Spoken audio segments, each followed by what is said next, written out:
Hello student, कैसे हैं आप लोग। तो आज हम लोग विलियन का प्रैक्टिकल देखेंगे कि विलियन हम लोग किसको कहते हैं। क्योंकि जनरली किसी से पूछा जाता है कि विलियन होता क्या है, तो सिर्फ परिभाषा से ही रख लेते हैं हम लोग कि समांगी मिश्रण होता है या मिलाते हैं दो या दो से अधिक चीज़ों को, तो उसको विलियन बोला जाता है। लेकिन उसको आज हम लोग प्रैक्टिकल करके देखेंगे कि वास्तविक में विलियन हम किसको बोलेंगे। कि जैसे कि हम बोल रहे हैं कि जिसमें मिलाया गया और जिसको मिलाया गया, इन दोनों में फ़र्क ही जल्दी किसी को समझ में नहीं आता है कि जिसमें और जिसको का अर्थ हुआ क्या आखिर में। तो आज पहले ये देख लेते हैं कि विलियन होता क्या है। तो परिभाषा हम लोग पिछली क्लास में पढ़ चुके हैं कि दो या दो से अधिक चीज़ों को जब हम मिलाते हैं और समांगी मिश्रण बनता है तब उसको हम लोग विलियन कर देते हैं। तो आज हम समांगी और विषमांगी दोनों को समझेंगे और पहले विलियन को देख लेते हैं कि विलियन किसको कहा जाता है। पहले तो ये देख चुके हैं। और दूसरा कि हम लोग जिसमें और जिसको बोलेंगे कि जिसमें घोल रहे हैं और जिसको घोल रहे हैं। तो हम लोग जिसमें घोल रहे हैं वो हमेशा अधिक होगा, जिसको हम लोग विलायक कहते हैं, ठीक। और जिसको घोल रहे हैं वो हम लोग का विलेय होगा, जिसको हम लोग कम मात्रा में मापते हैं। तो जैसे कि जिसमें घोलेंगे हम लोग तो बोला जाएगा कि मान लेते हैं कि जिसमें घोल रहे हैं वो जल है और जिसको घोल रहे हैं वो नमक है, ठीक है ना। तो अब जिसको घोल रहे हैं उसको देख लीजिए और जिसमें घोल रहे हैं उसको देख लीजिए। फिर विलियन चेक कर लेते हैं कि वो समांगी होगा कि नहीं। क्योंकि समांगी में हम लोग ये पिछली क्लास में पढ़ चुके हैं कि समांगी में सभी जगहों से देखा जाएगा तो समान संगठन दिखना चाहिए। हम चाहे नीचे से उसको चेक करें चाहे ऊपर से चेक करें, ये हमको ना पता चले कि उसमें घुला हुआ क्या है। या तो ये कह दिया जाए कि उसको साधारण विधि द्वारा अलग न कर सके हम, ठीक। तो पहले हम लोग जिसमें घोल के देख लेते हैं कि जैसे मान लेते हैं कि नमक हमने घोला, इसमें पानी में से हमने नमक घोला तो एक विलियन तैयार हुआ।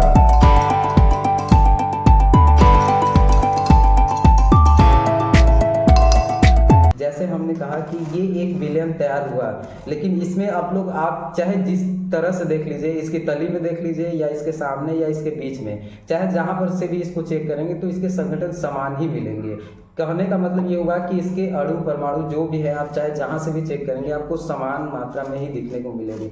इसी को हम विलयन बोलेंगे, ठीक है ना। जैसे कि और एक एग्जाम्पल लेते हैं कि जैसे एक हो गया हम लोग का पानी और इधर बनेगा विलयन और ये है नमक, ठीक। इन दो संगठन को ही दो घटक को लेके चल रहे हैं, एक नमक है और एक पानी है और बनेगा हम लोग का विलयन, ठीक है ना। तो पहले पानी को देख ले, पानी है ये और ये नमक है, इन दोनों को मिलाएंगे तब विलयन हमको प्राप्त होगा। तो पहले पानी देख लीजिए ऐसे,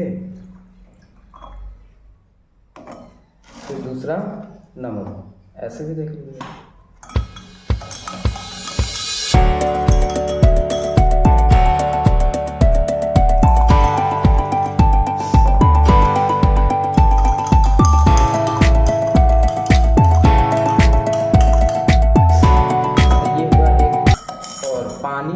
ये हुआ टोटल हम लोग का विलियन का परिभाषा।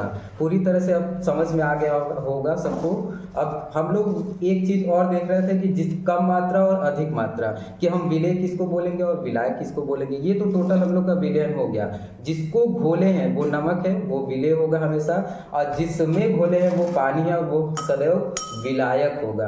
अब मात्रा के आधार पर तो देख लें, क्योंकि हम चीनी इसमें कम मिला है और पानी अधिक था। लेकिन एक लास्ट देख लेते हैं हम लोग जिसमें ऐसा होगा कि 50% विलियन होगा, 50% मतलब कि 50% नमक और 50% पानी होगा। तो उस स्थिति में हम विलियन कैसे बोलेंगे या निर्धारण कैसे करेंगे कि कौन सा विलायक होगा कौन सा विलेय होगा। तो एक प्रैक्टिकल और कर लेते हैं, ठीक। तो ये रहा हम लोग का नमक और ये रहा पानी, जो कि आप लोग देख सकते हैं कि दोनों 50-50% है। अब परिभाषा के हिसाब से देखा जाएगा तो विलियन वो होगा, कर जाइए।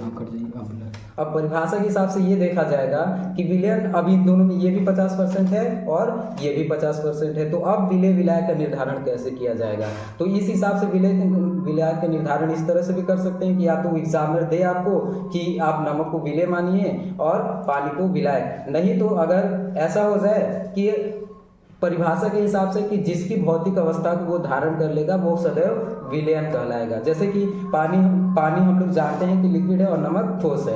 अगर इसको मिलाने पर अगर ये पानी का ले लेता है भौतिक अवस्था तो तब वो विलायक होगा। अगर नमक का ले लेता है यानी ठोस बन जाता है तब हम उसको बोलेंगे कि वो विलायक होगा। यानी कि इसको करके देख लेते हैं पहले।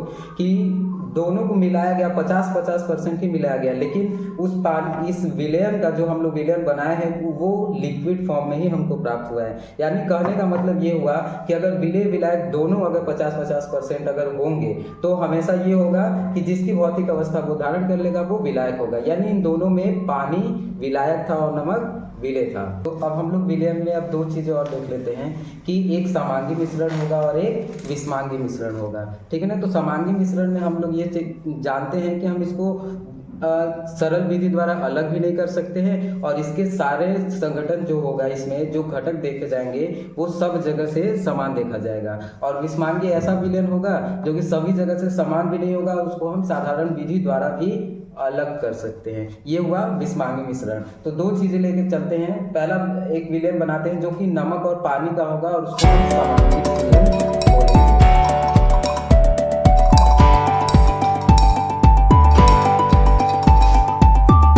जस्ट ये हो गया समांगी विलयन, जिसको हम ये कहेंगे कि ये चाहे जहाँ से भी आप चेक करेंगे, इसके तली से चेक करेंगे या इसके बीच से, तब भी आपको ये ऐसा दिखेगा कि सभी जगह से इसके संगठन समान हुए हैं। क्योंकि अगर ये देखा जाए, एक ये विलयन हो गया। अब दूसरा विषमांगी विलयन देखते हैं, जिसमें हम उसके लिए विषमांगी विलयन को समझने के लिए यूज करेंगे हम मिट्टी और जल का, ठीक है ना। तो ये रहा मिट्टी और ये जल।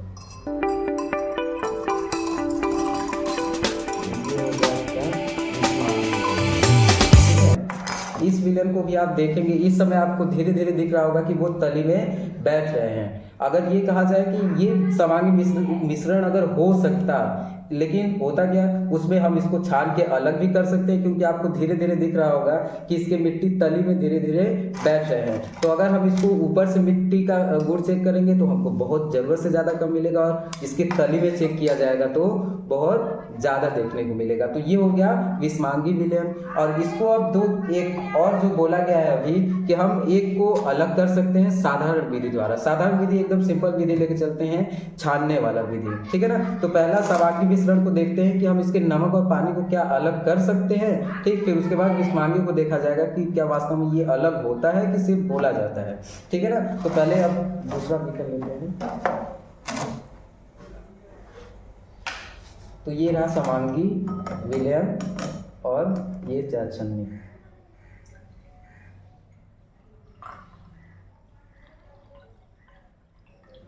तो सब लोग ध्यान से इसको जरूर देखे होंगे कि हुआ क्या है।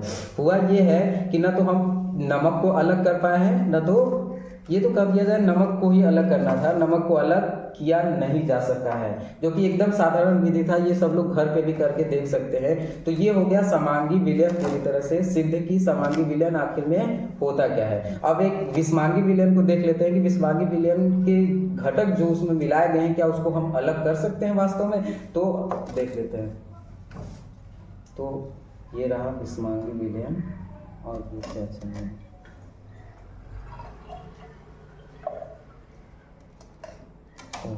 अब साधारण सबको दिख ही रहा होगा कि ये विषमांगी विलयन हुआ कैसा। विषमांगी विलयन में हमको पानी और मिट्टी को अलग करना था, तो ये एकदम पूरी तरह से अलग नहीं हुआ, लेकिन इस तरह से जरूर अलग हो गया है कि हम ये कह सकते हैं कि अब किसी दूसरे विधि से अगर इसको करेंगे तो पूरी तरह से ये विषमांगी विलयन जो भी उसमें मिलाया गया होगा घटक उसको अलग अलग हम कर सकते हैं, ठीक है। तो फैक्टर एक और समझ लेते हैं जिसको हम द्विअंगी और त्रिअंगी नाम से जानते हैं। वैसे 12th क्लास में सिर्फ हम लोग द्विअंगी विलयन पे ज़्यादा चर्चा करेंगे, त्रिअंगी पे नहीं। लेकिन आज हम लोग बस देख लेते हैं कि त्रिअंगी और द्विअंगी किसको बोला जाएगा, ठीक है ना। तो द्विअंगी विलयन को पहले देख लेते हैं, जिसमें पहला हम लोग का होगा, पहले हम लोग जल ले लेते हैं पहला घटक, ठीक है, और दूसरा हम लोग लेते हैं नमक। ये हो जाएगा आपका द्विअंगी विलयन। द्विअंगी विलयन इसको इसलिए बोला गया है क्योंकि इसमें दो ही घटक मिलाए गए, पहला जल और दूसरा नमक। अब नमक की जगह चीनी ले लीजिए, मिट्टी ले लीजिए, लेकिन मिट्टी लेंगे तो वो फिर समांगी विलयन नहीं बनेगा, बनेगा विषमांगी विलयन, जिसको हम लोग विलयन चैप्टर में पढ़ेंगे नहीं। हम लोग टोटल समांगी विलयन पे ही चर्चा किया जाएगा, ठीक है ना। इसलिए मिट्टी की जगह ऐसा भी चीज लीजिएगा जो कि खुल जाए, उसको हम लोग बोल देंगे वो विलयन बनेगा समांगी वाला। जैसे कि ये हो गया आप लोग का समांगी द्विअंगी विलयन, जिसमें पानी है और नमक है, ठीक है ना। अब दूसरे घटक की बात करते हैं, जो कि जिसको हम लोग बोलते हैं त्रिअंगी, ठीक है ना। त्रिअंगी में क्या क्या होगा कि इसमें 3 घटक मिलाए जाएंगे। अब वो 3 घटक आप कुछ भी ले सकते हैं, हल्दी ले लीजिए, नमक, चीनी, ठीक है ना। इसलिए हम पहले लेते हैं पानी, ये पहला घटक हो गया, और दूसरा घटक होगा हम लोग का नमक, और तीसरा घटक होगा हम लोग का चीनी। ये हो गया त्रिअंगी विलयन, ठीक है। इसको हम लोग त्रिअंगी विलयन बोलेंगे, क्योंकि इसमें त्रिअंगों मतलब कि 3 अंग, यानी कि कह दिया जाए तो नमक है, पानी है और चीनी है। तो ये हो गया हम लोग का त्रिअंगी विलयन। तो विलयन में जितने भी कॉन्सेप्ट थे उसको प्रैक्टिकल से भी देख लिया गया और थ्योरी से भी। अब आगे की बात अगले वीडियो में की जाएगी।